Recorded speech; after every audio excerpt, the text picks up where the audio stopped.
나는 누구이고 인생의 궁극적인 방향이 무엇인가와 같은 이런 질문은 정체성과 관련된 질문입니다. 자신의 존재를 규명하는 일은 누구에게나 중요하고 사람이 종교를 갖는 것도 바로 이런 정체성 형성과 관련이 있습니다.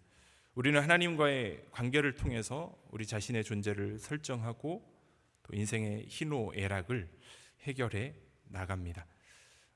이런 의미에서 역사는 한 개인이나 또 민족에게 있어서 정체성을 형성하는 데 중요한 역할을 하게 되는 것입니다. 개인이 살아온 과거의 삶과 특정 국가가 가진 독특한 역사는 해당하는 사람들의 특별한 정체성이기 때문에 우리가 과거의 역사를 잊어버리게 되면 개인과 국가 모두 정체성을 상실하게 되는 것입니다. 사사기는 하나님이 약속하신 땅에서 이스라엘 백성들의 삶이 어떠했는지를 보여주는 말씀입니다. 하나님이 약속하신 그 샬롬의 땅, 평화의 땅이었음에도 불구하고 이스라엘은 그 안에서 평안을 누리지 못했습니다. 그 이유는 하나님의 말씀을 제쳐두고 자신들의 눈에 좋은 대로 행동했기 때문입니다. 비단 이 사사기의 내용은 먼 이스라엘의 이야기가 아닌 오늘을 살아가는 우리의 이야기인 것입니다. 사사기 1장은 지도자 여호수아가 죽은 후에 이렇게 시작을 하고 있습니다. 이스라엘 자손이 여호와께 묻자와 가로되 우리 중 누가 먼저 올라가서 가나안 사람과 싸우리이까? 라고 질문을 합니다. 이스라엘 백성들에게 여전히 남은 땅을 정복해야 할 사명이 있었기에 이러한 질문을 한 것입니다. 그들의 질문에 대해서 하나님은 유다 지파가 그 땅을 정복하라는 구체적인 답변을 해주셨습니다. 그러자 유다 지파는 근처의 땅을 분배받은 시므온 지파에게 이렇게 제안을 합니다. 나의 제비 뽑아 얻은 땅에 나와 함께 올라가서 가나안 사람과 싸우자. 그리하면 나도 너의 제비 뽑아 얻은 땅에 함께 가리라. 이에 시므온이 그와 함께 갔더라. 처음부터 유다 지파는 인간적인 생각을 근거로 자신들의 결정을 고집했습니다. 이것이 굉장히 합리적인 결정인 것처럼 보이지만 하나님의 말씀을 부분적으로만 순종한 것입니다. 이러한 인간의 자기 주장이 점차 사사기를 영적인 암흑기로 만든 원인이었음을 우리는 성경의 역사를 통해서 볼 수 있습니다. 그러나 인간의 이러한 자기 결정에도 불구하고 하나님께서 정하신 것을 결코 바꿀 수 없다라는 사실입니다. 오늘 우리는 사사기의 많은 인물 중 삼손의 이야기를 통해서 하나님의 계획과 인간의 선택을 어떻게 우리의 삶 가운데서 적용해야 하는지에 대해서 같이 생각해 보기를 원합니다. 삼손은 사사시대의 마지막 사사입니다. 오랜 세월 동안 기독교 역사에서 음악과 미술과 또 영화 분야까지 다양한 작품으로 묘사된 인물입니다. 성경은 삼손의 출생할 때 당시의 배경을 이렇게 소개를 하고 있습니다. 이스라엘 자손이 다시 여호와의 목전에 악을 행하였으므로 여호와께서 그들을 40년 동안 블레셋 사람의 손에 붙이시니라. 삼손이 태어나기 전에 이스라엘의 하나님에 대한 반역은 극에 달했다라고 설명을 하고 있습니다. 그때 단 지파의 마노아라 하는 사람이 등장을 합니다. 그리고 그의 아내가 나오는데요, 그 아내가 불임이었다라고만 소개를 하고 있습니다. 여인의 이 불임 상태를 통해서 당시 이스라엘 공동체 안에는 희망이 없다라는 것을 상징적으로 보여주고 있을 뿐이었습니다. 어느 날 여호와의 사자가 여인에게 나타나서 네가 곧 임신을 하게 될 것이다 라고 말씀하셨습니다. 그리고 장차 그 아이가 태어나면서부터 나실인으로 구별되고 블레셋으로부터 이스라엘을 구원할 사명을 가지고 있음을 약속해 주신 것입니다.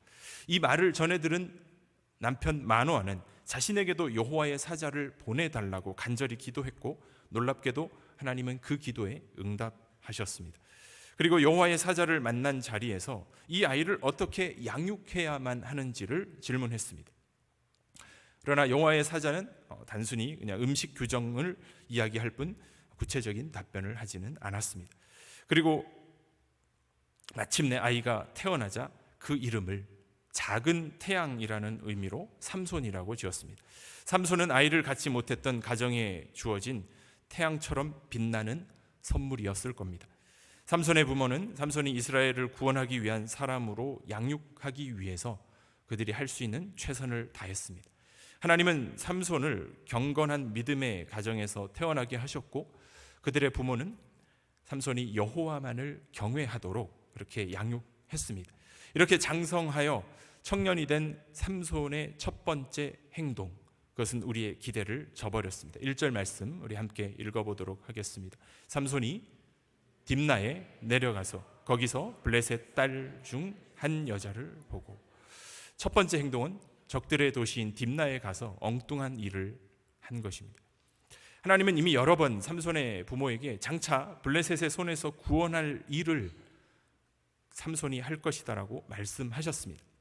그런데 삼손이 적진에 가서 한 일은 그들과 싸운 것이 아니라 단지 그 안에 있는 아름다운 한 여인을 본 것뿐이었습니다. 그리고 삼손은 집으로 돌아와서 부모에게 결혼 승낙을 요청하고 있습니다. 이러한 삼손의 행동은 하나님의 사명에는 전혀 관심이 없는 것처럼 보여집니다.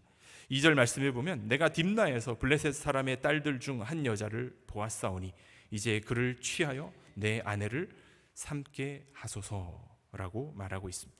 당시의 결혼 문화는 양가의 부모의 허락이 있어야만 결혼이 이루어졌는데요, 양가의 부모가 만나서 신부의 아버지가 신부의 몸값을 정하고 신랑의 아버지가 그 값을 치름으로써 신부를 맞이할 수 있었기에 삼손이 그 과정을 부모에게 요청을 한 것입니다. 이러한 삼손의 태도는 굉장히 무례해 보입니다.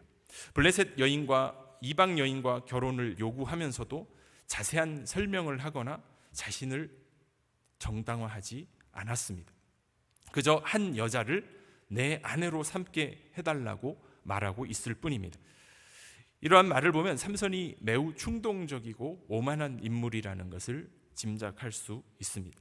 안타까운 것은 자신이 나실 일이라는 그러한 정체성마저 잃어버리고 그저 여인에게 마음을 빼앗겨 버렸다라는 것입니다. 적어도 우리 그리스도인들은 우리의 인생의 주인이 예수님이라고 생각하기 때문에 우리가 어떠한 삶의 중요한 방향을 정할 때에는 형식적으로라도 하나님의 뜻을 구하는 그런 것을 하지만 삼손에게는 그마저도 찾아볼 수 없었다라는 사실입니다. 요즘 많은 그리스도인들의 문제는 어떤 것입니까? 중요한 결정을 하기에 앞서 사실상 자기가 원하는 방향으로 거의 결정한 후에 하나님의 뜻을 형식적으로 구한다라는 것입니다. 그렇기 때문에 하나님의 뜻과는 전혀 거리가 먼 결정을 하게 되는 경우가 많이 있다라는 사실입니다. 예를 들면 결혼 상담을 하는 경우에 이미 상대방을 내 결혼 상대방으로 마음을 정하고 오기 때문에 설사 그것이 바람직하지 못한 경우에도 이것을 막기가 어렵다라는 것입니다. 단지 자신의 선택에 대해서 동의와 인정을 구할 뿐이라는 것입니다. 사도 요한은 요한일서 2장 15절에서 17절 말씀에서 이렇게 이야기를 합니다. 이 세상이나 세상에 있는 것들을 사랑치 말라. 누구든지 세상을 사랑하면 아버지의 사랑이 그 속에 있지 아니하니 이는 세상에 있는 모든 것이 육신의 정욕과 안목의 정욕과 이생의 자랑이니 다 아버지께로 온 것이 아니요 세상으로 온 것이라. 이 세상도 그 정욕도 지나가되 오직 하나님의 뜻을 행하는 이는 영원히 거하느니라. 여러분, 우리가 하나님의 뜻을 구별하기 어려운 이유는 우리 안에 옛사람과 새사람이 공존하기 때문입니다. 더욱이 세속적인 욕망은 거부하기 힘든 유혹이고 특별히 우리가 살아가고 있는 이 물질주의가 지배하는 현대 사회에서는 더욱더 그러한 것입니다. 따라서 우리가 하나님의 인도하심을 기다린다면 미리 어떤 것을 성급하게 결정하거나 결단해서는 안 된다라는 사실입니다. 성급한 결정은 심지어 하나님의 말씀에 반하는 그러한 선택을 하게 되는 경우도 적지 않다라는 것입니다. 삼손이 이방 여인과 결혼하겠다라고 하자 부모는 당연히 반대하는 겁니다. 3절 말씀에 보면 부모가 그에게 이르되 내 형제들의 딸 중에나 내 백성 중에 어찌 여자가 없어서 네가 할례 받지 아니한 블레셋 사람에게 가서 아내를 취하려 하느냐. 이것은 삼손의 부모가 개인적인 이유로 반대한 것이 아니라 가나안 사람들과의 이러한 통혼은 이스라엘 백성들에게 무서운 결과를 가져오기 때문이었습니다. 그 위협의 실체는 가나안의 문화였고 가나안의 삶의 방식이 이스라엘에게는 최대의 위협이었습니다. 그래서 하나님께서는 여호수아를 통해서 그 가나안 정복 전쟁을 할 때 하나님은 가나안에 있는 모든 사람들을 진멸하라고 명령하신 것입니다. 가나안 사람들과의 결혼은 그들의 철학과 그들의 삶의 방식을 받아들이는 위협이었기 때문에 삼손의 부모는 반대한 것입니다. 더욱이 삼손은 나실인으로 구별된 인물이었습니다. 그런데 무할례자인 블레셋 여인과 결혼을 하겠다라고 나선 것입니다. 삼손이 왜 이러한 결정을 하게 되었는지 우리는 그 명확한 이유는 알 수 없습니다. 그런데 이러한 부모의 반대에도 불구하고 삼손은 더 강경한 태도를 취하고 있습니다. 3절 후반절에 보면요, 삼손이 아버지에게 이르되 내가 그 여자를 좋아하오니 나를 위하여 그 여자를 데려오게 하소서 하니, 이제 삼손은 막무가내로 우기고 있습니다. 결혼을 해야 하는 그 이유가 내가 그 여자를 좋아하기 때문이라는 것입니다. 이 원문의 뜻은 그 여자가 내 눈에 보기에 좋다라는 의미입니다. 삼손이 이방 여인과 결혼하려는 이유, 그것은 단지 자기 눈에 보기에 좋았다라는 것입니다. 남자들 그런 얘기 많이 하죠. 소개팅을 하거나 뭘 하거나 하면 무조건 예쁘냐라고 하는 일종의 그런 맥락이라고 볼 수 있습니다. 삼손은 자기 좋은 대로 행동하는 사람이었음을 강조하고 있습니다. 내 눈에 좋다라는 표현은 사사기 곳곳에 등장을 합니다. 그때 이스라엘에 왕이 없으므로 사람마다 자기 소견에 옳은 대로 행하였더라. 여기에서 자기 소견이라고 번역된 것이 문자적으로는 눈에 보기에 좋다라는 의미입니다. 사사시대를 관통하는 정신은 자기의 눈에 좋은 대로 하는 것이었습니다. 삼손의 행동은 당시 그 시대 정신을 그대로 보여주는 것이었습니다.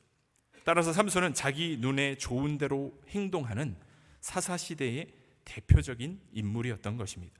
이러한 사사기의 분위기는 현재 우리 살아가는 시대와 굉장히 어딘가 많이 닮아 있습니다. 특별히 교회 안에 있는 많은 사람들이 하나님의 이름을 찾고 하나님을 부르지만 하나님의 뜻과는 전혀 상관없이 행동할 때가 많다라는 것입니다. 이러한 삼손의 태도에 부모는 적잖이 당황했을 것입니다. 성경 기자는 이러한 삼손의 태도와 부모의 반응을 이렇게 논평하고 있습니다. 4절 후반부에 보면 그 부모는 이 일이 여호와께로부터 나온 것인 줄은 알지 못했더라 라고 기록을 합니다. 삼손의 이러한 행동에 대해 일부 해석자들은 마치 이것이 호세아 선지자가 음행한 여인 고멜과 결혼한 것처럼 삼손도 블레셋을 치기 위해서 블레셋 여인과 결혼했다라고 그렇게 해석하기도 합니다. 그러나 오늘 성경은 이러한 삼손의 결정의 그 과정 그리고 선택이 결코 하나님의 책임이 아니라고 그렇게 말하고 있습니다. 다만 여호와께서 무대 뒤편에서 모든 것을 다스리고 계시고 그분의 구원 계획을 이루어 가신다는 것만 말하고 있을 뿐입니다. 하나님은 지금 삼손을 통해서 블레셋을 칠 기회를 찾고 계시기 때문에 우리는 앞으로 삼손이 하는 일마다 어려움을 겪게 될 것을 짐작할 수 있는 것입니다. 우리는 이런 부분에서 오늘 말씀의 제목처럼 하나님의 계획과 인간의 선택을 어떻게 적용하고 해석해야 하는지에 대해서 고민이 됩니다.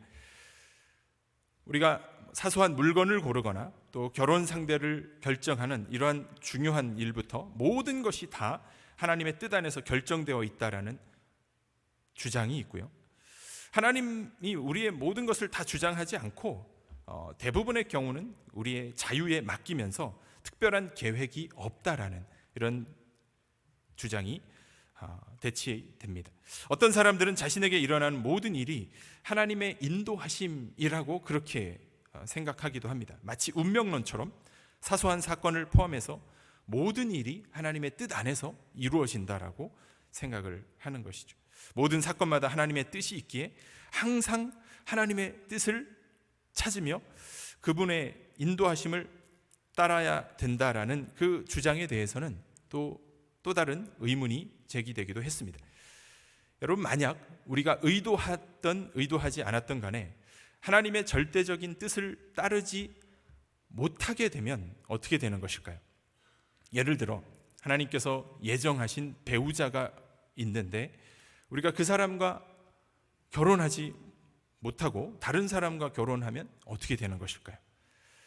그 이후의 모든 인생은 하나님과 무관하고 행복을 찾을 수 없고 모든 것이 힘들어지고 잘못된 인생을 살게 되는 것입니까? 혹시 내가 하나님이 원하는 배우자가 있는데 그렇지 못해서 지금 불행한 것은 아닐까, 이런 생각을 할 수도 있겠습니다. 하나님이 정한 배우자가 누구인지를 우리는 알기 어렵습니다. 그리고 결혼 상대자가 누구이든지 간에 중요한 것은 뭡니까? 성경의 중요한 가르침은 서로 사랑하고 순종하는 것이 중요하다라는 겁니다.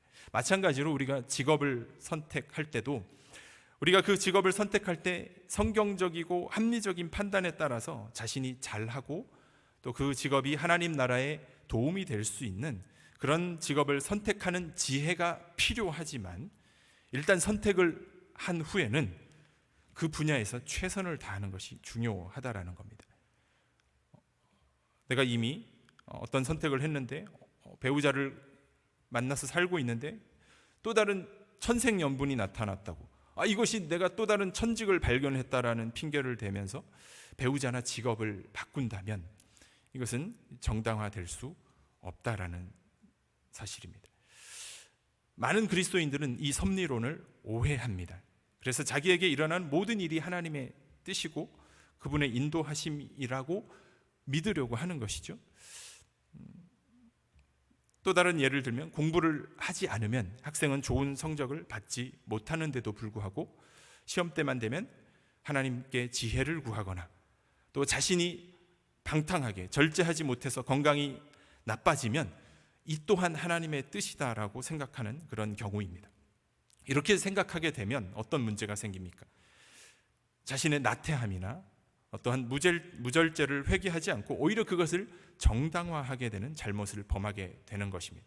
물론 하나님은 악을 선으로 바꾸고 우리의 실패를 좋은 계기로 만드실 수도 있지만 우리가 범한 잘못과 하나님의 선한 간섭은 철저하게 구별되어야 하는 것입니다. 가롯 유다의 행위를 하나님이 구원 사역에 사용하셨다고 해서 그의 죄가 정당화될 수 없는 것처럼 그렇습니다. 중요한 결정을 하기 전에 사람들은 마치 점을 치는 방식으로 하나님의 뜻을 미리 알려고 하는 것은 이것은 마치 자신의 선택에 대해서 책임을 지지 않으려는 그런 의도가 있기 때문이라는 것입니다. 앞서 말씀드린 것처럼 우리가 어떤 배우자를 선택하느냐가 우리의 행복을 보장하는 것이 아니라 결혼 생활을 위해서는 상대를 향한 수많은 희생과 헌신이 필요하다라는 것입니다. 그래서 사도 바울은 우리가 먹든지 마시든지 무엇을 하든지 하나님의 영광을 위해서 하기를 원한다라고 우리에게 말씀했습니다. 예수님도 산상수훈에서 이런 말씀을 하셨죠. 먼저 그의 나라와 그의 의를 구하라. 그러면 하나님이 이 모든 것을 너희에게 더하시리라. 이것이 우리의 인생을 향한 하나님의 뜻이 되기 때문에 그래서 하나님의 나라와 그 의를 구하고 우리가 어떤 결정을 하고 선택을 하게 되면 그것이 우리를 향한 하나님의 뜻이 될 수 있다, 이렇게 생각할 수 있는 것입니다. 전통적으로 사람들은 이 하나님의 인도를 어떻게 캐치할 수 있을까 여러 가지 고민을 한 끝에 주변 상황이 성령의 감동과 그리고 성경의 가르침과 일치하게 되면 그것을 하나님의 인도하심이다라고 그렇게 받아들였습니다. 물론 이런 방법은 굉장히 합리성을 가지고 있지만 그 위험 또한 적지 않습니다. 일이 순조롭게 진행이 되면 그것이 하나님의 인도하심이다라고 이렇게 단정 지어버리는 겁니다. 그러나 어떠한 경우에는 하나님이 개인을 향한 구체적인 계획을 가지고 있기도 하기 때문입니다. 이러한 선택은 결국 하나님의 뜻에 반대되는 결정을 하게 되는 경우도 있습니다. 하나님의 뜻은 일이 순조롭게 되는 것에만 있지 않고 오히려 고난과 십자가의 길에 있는 경우도 있기 때문입니다. 사도행전 20장에 보면 사도 바울이 에베소를 떠나서 예루살렘으로 가고자 했을 때 많은 성도들이 사도 바울을 만류했습니다. 그러나 하나님의 뜻은 사도 바울이 예루살렘에 가기를 원하는 것이었고, 그곳에 가면 결박과 환난이 있음을 누구보다 잘 알았지만 사도 바울은 예루살렘에 가는 것을 결정했습니다. 사도 바울이 한 그 결정의 근거가 무엇입니까?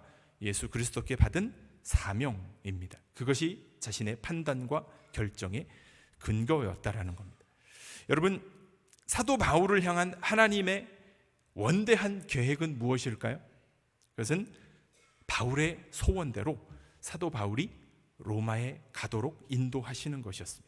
그러나 바울이 로마에 가는 방법에 있어서는 바울의 생각과 하나님의 생각이 달랐던 것입니다. 하나님의 원대한 계획은 무엇입니까? 이미 사도 바울을 로마의 시민권자로 태어나게 하시고 사도 바울이 예루살렘에 가서 그 논란의 주인공이 되고 결국 로마 군대의 보호를 받게 되는 겁니다.